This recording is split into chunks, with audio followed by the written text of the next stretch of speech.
birthday to you. Happy birthday. Happy birthing season, everyone. A day of gratefulness. Our Father, who art in heaven, hallowed be thy name. Thy kingdom come, thy will be done, on earth as it is in heaven. Give us this day your daily bread. Forgive us our debts as we forgive our debtors. Lead us not into temptation, but deliver us from evil. For thine is the kingdom, the power, and the glory forever. Amen. Hello, everyone. Welcome back to another broadcast of TOLTM. Thank you to my TOLTM friends. Come on in the space. I know you all are probably in the kitchen, watching football, watching parades, resting, or maybe even on a trip.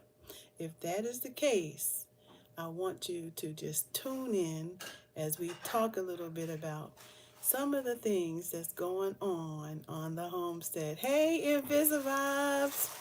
Good to see you. Hope you are doing well. Thank you. Natural. All natural. I'm super excited. I want to talk today some of the things that are on my list today is canning lentils, peppers, onions, potatoes, seeds, and gratefulness. Okay. So I said yesterday that I probably wouldn't come today, but I probably will. so I've had breakfast. I've had a good sleep in, and that's cool. Some good rest. And got up and made my guys some breakfast. And I am put on a pot of lentils and I'm ready to go. So I'm not doing a traditional Thanksgiving here. I am really, I did, a big turkey dinner a few weeks ago because I just wanted to get away from this particular day and don't want to have to make a particular day a day of Thanksgiving for me, but to have gratitude and thankfulness every day. And that the fact that I can control my food sources is gratefulness. And so I want to talk a little bit about that, what we're doing in the kitchen today. Please share the live, please like, subscribe, so that YouTube can send my video up a little bit so that people can come in the room, as they are laying back on their couches and just enjoying family and may want to get a little insight on homesteading. So decided to I decided that, okay, if everyone's in the kitchen cooking major dinners, I've already cooked mine. I've canned it. I've already dehydrated macaroni and cheese. I've already shredded and made turkey barbecue. I've already done all of that a few weeks ago. I said, but today, since, everybody's in the kitchen busy doing things, I'll be in the kitchen busy because on the homestead, we always in the kitchen busy and in the garden busy and in the seed house busy and in the place doing and controlling our food sources. And the reason why that is so important because of the negative news that we even see today around turkeys.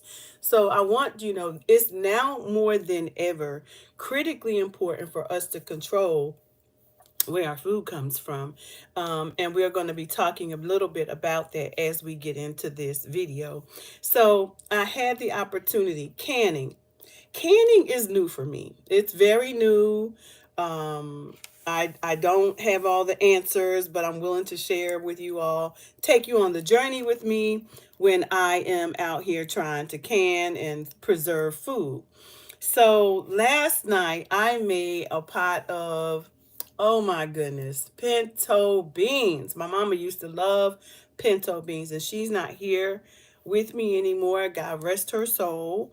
My parents aren't here anymore, and so I am the matriarch of my family. And yeah, that's quite taxing. that I don't have them around anymore. But I'm still grateful. I'm still grateful nonetheless because I got to really be with them in their latter days, really to support them in whatever ways that I could, because I am quite a busy all over the world. So traveling, extensively, and so I was there when they needed me the most. Um, so with all that said, I decided to do some canning, and last night I made some pinto beans and some rice and some jalapeno cornbread. I haven't had jalapeno cornbread, jalapeno straight out the garden. Next year I'm going to be growing my own wheat, so I'm going to be making my own cornbread out of beans, my own beans. I'm learning how to make um, different kinds of flour and mill my beans in order to make my own flour that's healthy for me versus the enriched white flour, right? Which is not that good for our bodies. And so, after making that meal, what I have noticed with my guys over here, um, with my guys over here, they typically waste food. So I'm into no food waste over here. And so I said, I'm going to can these beans. I'm going to can these beans tonight. And y'all was able to preserve five jars of rice and beans because I did not want them to go bad. Now, I could have put them in the dehydrator, because not the dehydrator, but the freeze dryer. I have a choice. You got three choices. You can dehydrate, you can freeze dry, or you can. I do all three. So I could have put them into the freeze dryer, but I'm trying to perfect canning.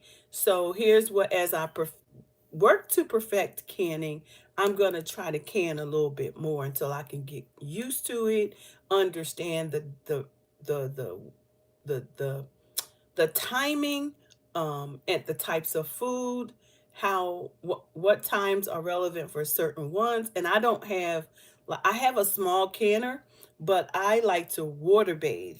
And I water bathe because I don't know the method of canning that well, and I hear so many stories about how these canners be going boom in the house, like before you know it, you got food all over the walls, right?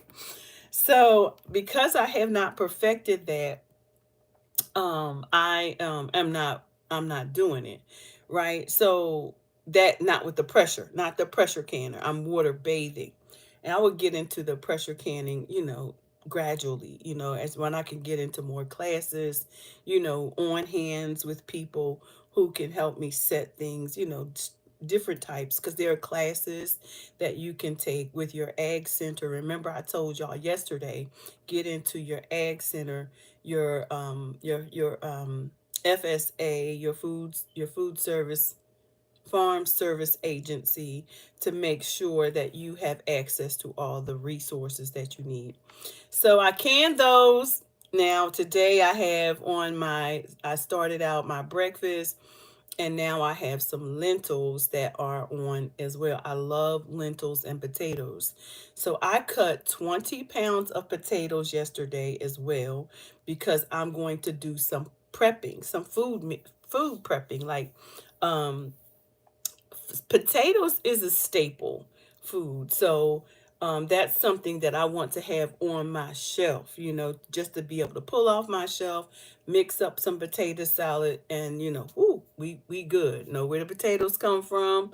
Don't need to buy the can, and preserve it myself, right? So that's a staple food, and I want to begin to have that on my shelf.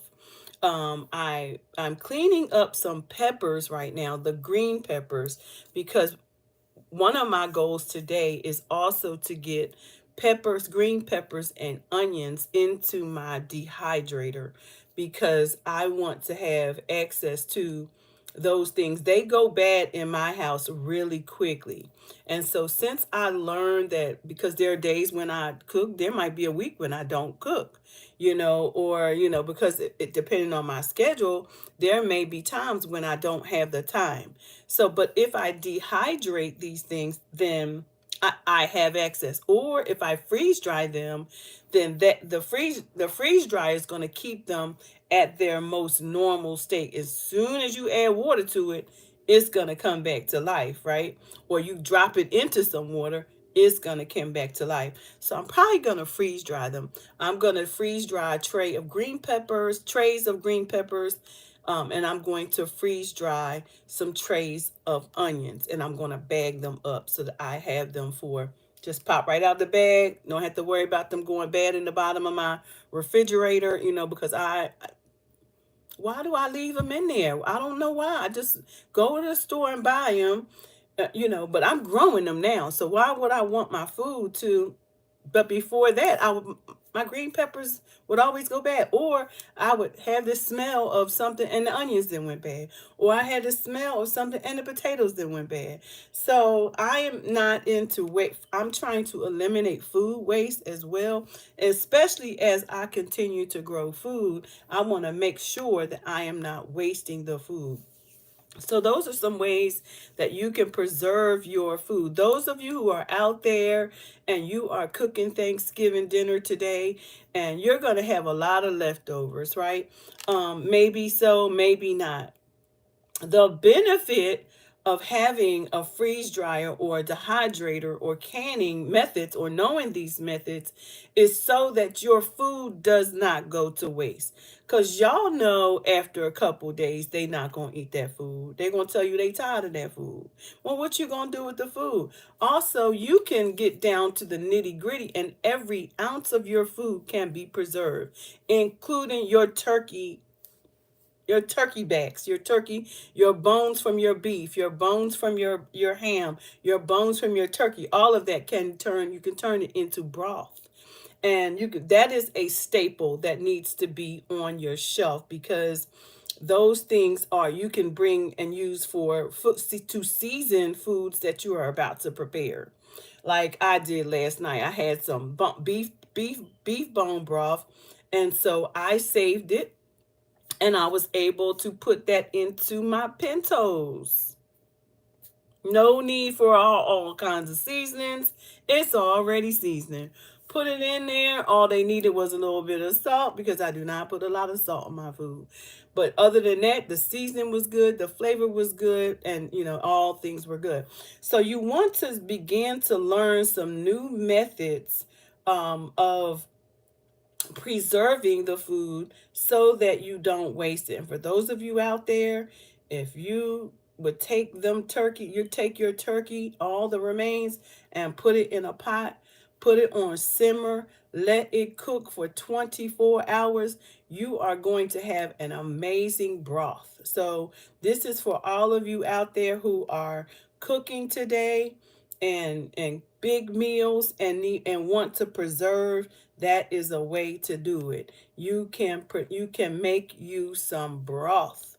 And unless if you don't have a freeze dryer or a know how to can, put them in some bags after you bag it, after you have made that broth, and let that stuff cook down for 24 hours. And that's so much that even the bone is chewable. I'm telling you, these meats make such, when you cook them down like that, literally, and walk away, you can put it into a crock pot and let it cook slow cook for a couple days. I cooked mine for 48 hours, and when I tell you it cooked everything, and I took, what I did with it? I strained everything that was in the broth off of it, and then I freeze dried all of that. And then I took the broth and I put it into jars and canned it, water bathed it. So that is a technique that I will try to show you all. maybe even as I'm in the kitchen today, I will do a couple of videos. So look forward to those little shorts I will attach to this video so you all will know what we're doing. I'll do some small snippets of some of the cooking that I'm doing today and connected to this video. Um, Another thing was, again, I told you about the potatoes. Now I'm gonna have several potato recipes, and if you know of some good potato recipes, please drop them in the comment section, not the chat, but in the comment section, so that I can get those, so that I can get those recipes, because I peeled 20 pounds of potatoes and diced them last night, and now I'm about to, this is my next couple of days, I'm going to be diving into some good potato recipes, including potato child with corn, probably just a few, couple of staple jars of just potatoes to put on my shelves.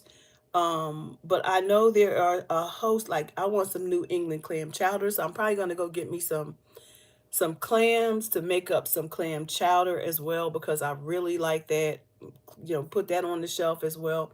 But you can do so many things with these staple foods, and we're in that time where we really have to begin to do that. And here's why. You all know that we are literally in a food crisis, right?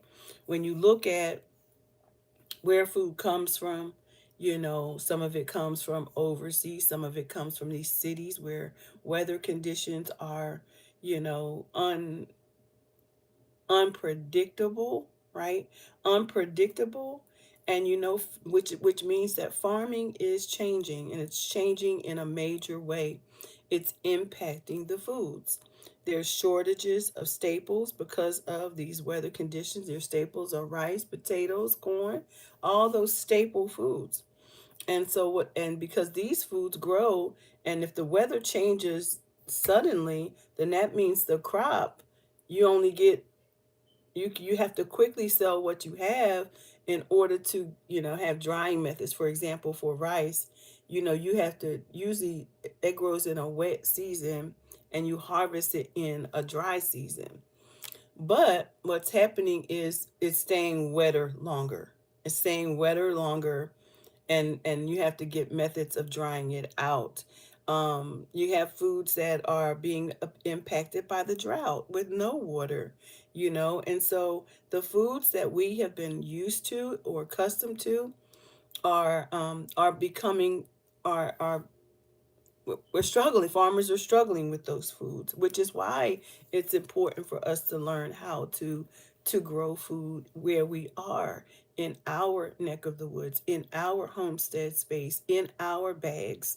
We have to learn how, because even as so, the farmers are really losing a lot of money, rebounding from these weather conditions. We've seen it happen. We've seen it happen in Cali.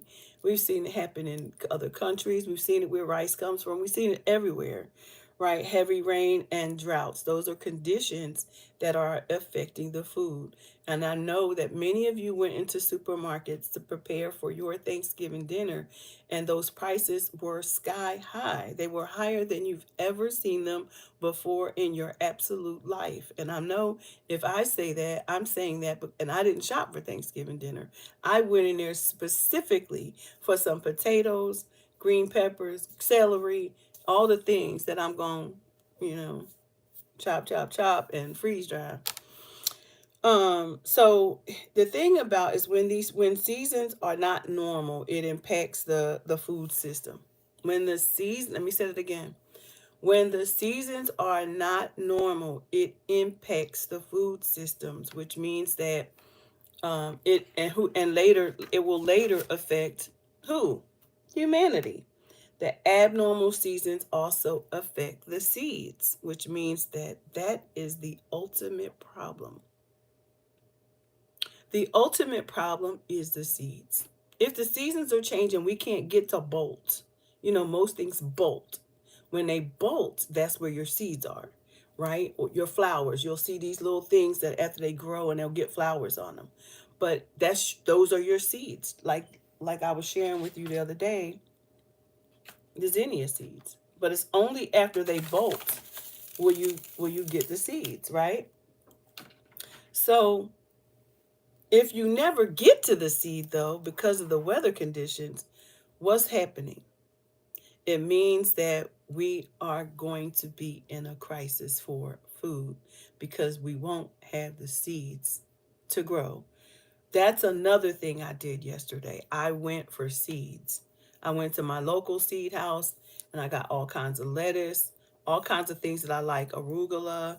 I got things that I can grow in the house, like radish, microgreens, things that combine anything that's that I can even grow now.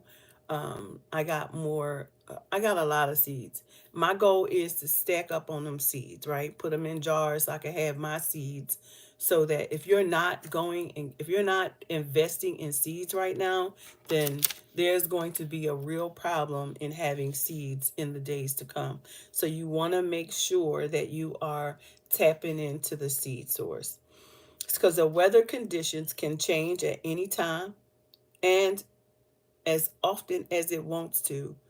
And so it also affects the plants and the animals who are unable to adapt to these changing cycles as well.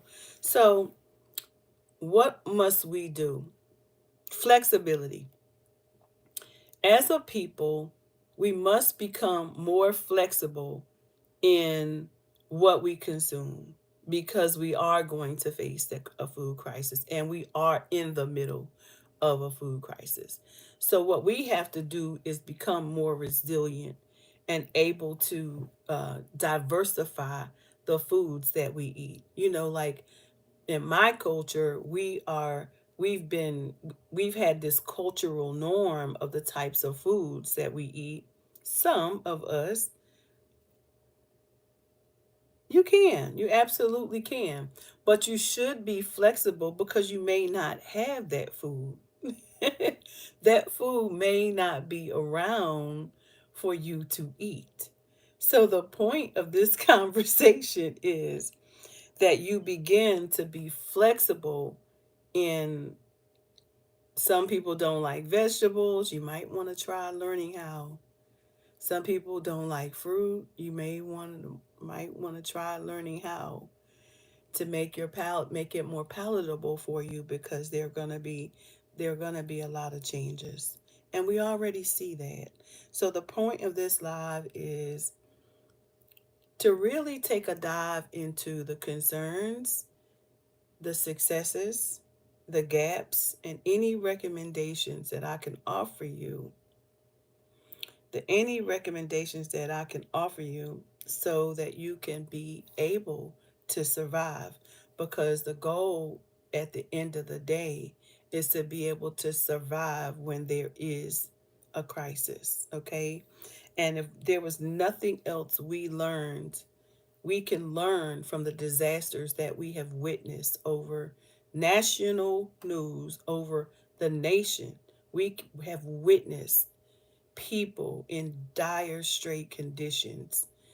I live in North Carolina, so I get to see every day what's happening in Western North Carolina, in Asheville, where so many people live in remote conditions and cannot get access to food.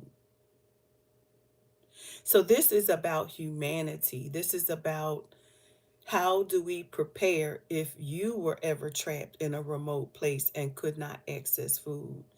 Are you do you have the materials? Do you have what you need to be able to eat, to be able to feed your family, to be able to do you have what you need? I live in this area. I don't live in Western North Carolina, but I'm 5 hours from where this disaster happened. 4.5 hours. We are engineering. We are working to support and to help, as organizations, to make sure that people their homes mudslid right off the land. Rivers came and rushed through there and took out children, took out babies, took out mamas and papas and dogs, and it took everything. Okay, so we have to be a more conscious people. We have to be a more humanitarian, even on these lives.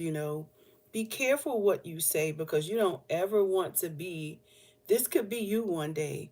To God forbid, because we don't wish any kind of conditions like what is being experienced here in our area, or in Tennessee, or in Florida, or in California, the fires all over the world. We don't ever want to find ourselves in those conditions.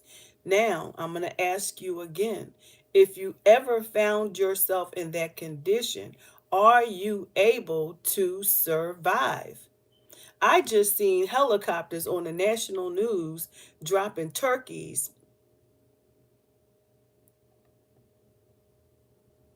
Yes, it's horrible. And when I seen them dropping turkeys in um not Australia, what is it? Alaska, because people live in remote areas and they have so much snow that they can't get to food. What are you going to do if you were in that crisis? If you were facing that kind of crisis, what would you do? This is a very serious situation. And if you have family, this is not something that should be ignored. Again, we must be flexible. We must learn and be trained to eat we've been trained to eat a certain way. We must train ourselves to eat a diversity of food. That would be, like wild. There's wild things, wild vegetables, there's wild fruits. But when we're not knowledgeable about those things, we don't even know how to forage for those things, right? And when you live in these remote areas and forest conditions, there's food there. But we don't know what those foods are, because we have been a people who have been, in my opinion, privileged privileged privileged to just be able to go to a grocery store and shop. We've been privileged to do that. But what happens when that privilege is no longer available to you? What will you do? So what is the chance of your survival? So you have to begin to think about, listen, it would take the governments a long time and a lot of money to do some of the things that farmers do, and or those in the agricultural space like me. I consider myself a farmer. If I, in order for me to have been able to grow food, I had to think like a farmer.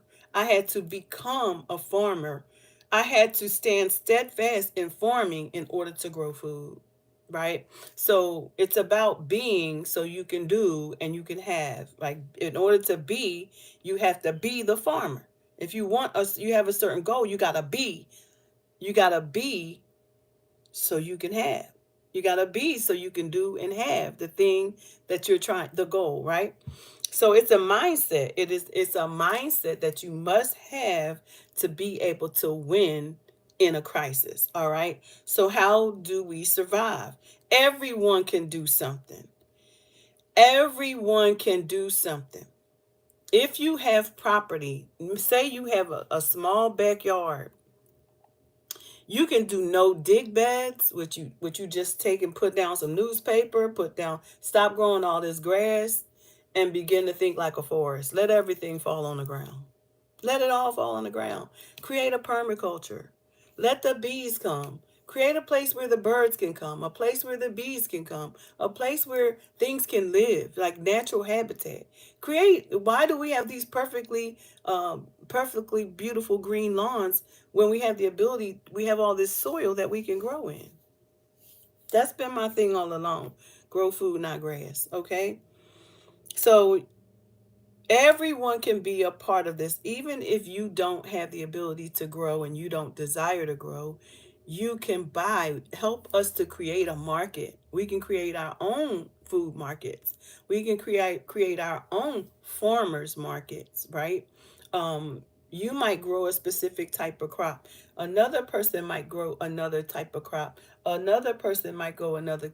You see what I'm saying? Now you've created a market where you have a diversity, right? So we have to begin to think outside of the box. When I was at my community plot last week, with the county, where my organization has a community plot for women to come and grow food.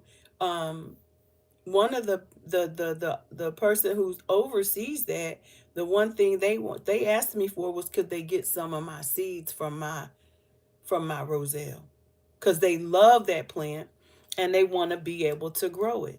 So you see, there was an exchange going on because there's only two of us that grow that plant in that big community space, and I was one of them.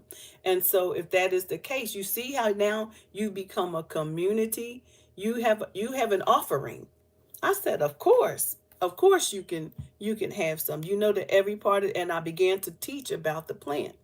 So I taught her that every part of this plant is edible. Here's what you use this for, that for, yada yada yada. So you, and also, you this is called creating your local varieties, right? Creating local varieties of different foods, right? And so it makes the you and then you use the process of selection. Someone might grow green peppers better than me. Another person might grow tomato plants better than me. So if they have a seed and we're all in this area together, this is how you got to think, y'all. If we're all in this area together and I'm producing these little tiny, it could be my seed, but maybe that person has a really good seed. So now they've got a seed variety. I might buy tomatoes from this other market, which is what I did. When I see a good market, a good tomato, I will buy that tomato for the seeds. For the seeds. And then I will take it and slice it up and put it in a pot over some dirt and let it ferment and put it in a dark place. And baby, by next spring, I'm going to have some beautiful tomatoes, a lot of them, because all of those seeds are going to turn into a plant. So not only do must we understand the process of growing our food, we have to work together in our local communities to be successful. Now, you might say, well, I don't know how to grow food at all. That's okay. Support those who do instead of the supermarket. You see? Everyone can play a part, right?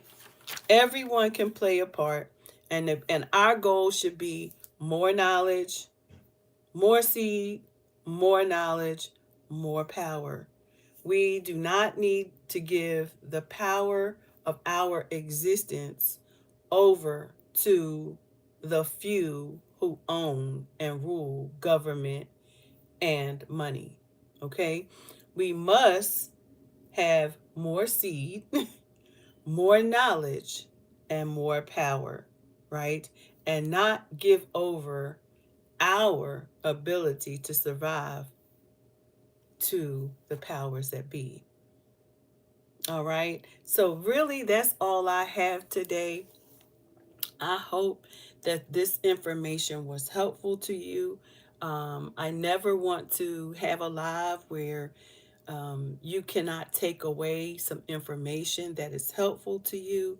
If you would like to learn more about growing food and finding support to do that, I have created a community. We come every Tuesday at 1 o'clock p.m. Eastern Standard Time. If you would like to learn more about how you can get involved and minimize the powers that be, um, control over your food source, then meet us there. Click the link in this description. You'll go to my website and it'll say join community. It'll say preparing for your season of elevation. because my theme, the God-given theme, is touch one life, touch millions. If you are out there and somehow what you heard here today, if you heard something here today, you learned, I want to know what your takeaways were. I want you to use the comment section, not the chat, because sometimes the chat just disappears. But if you are here on the aftermath, if you are here while we were here live, it would be very helpful to know, was this information helpful to you? If you are a replay viewer, I would love to know if this information was helpful to you. And what would you like to learn more about? We're all on this journey together. I am Dr. Eve, your community health and human service educator, researcher gone homesteading. And I am also an investor and will help you find investment property, a homesteading property. So I do all things in the agricultural space because why? That is the thing that is most important to humanity right now: food, water, energy, and shelter. So, our basic needs must be met. Our ability to sustain is critically important, and it's on the block right now. It's on the chopping block, except we take back our power. Okay? So, I love you all with the love of Christ. Have the most amazing day. And whatever you do, let no one get in the way on your journey to becoming who God has called you to become. And remember, stop giving your power away. All right? Peace and blessings. Until next time, everyone. Until next time, this is Dr. Eve.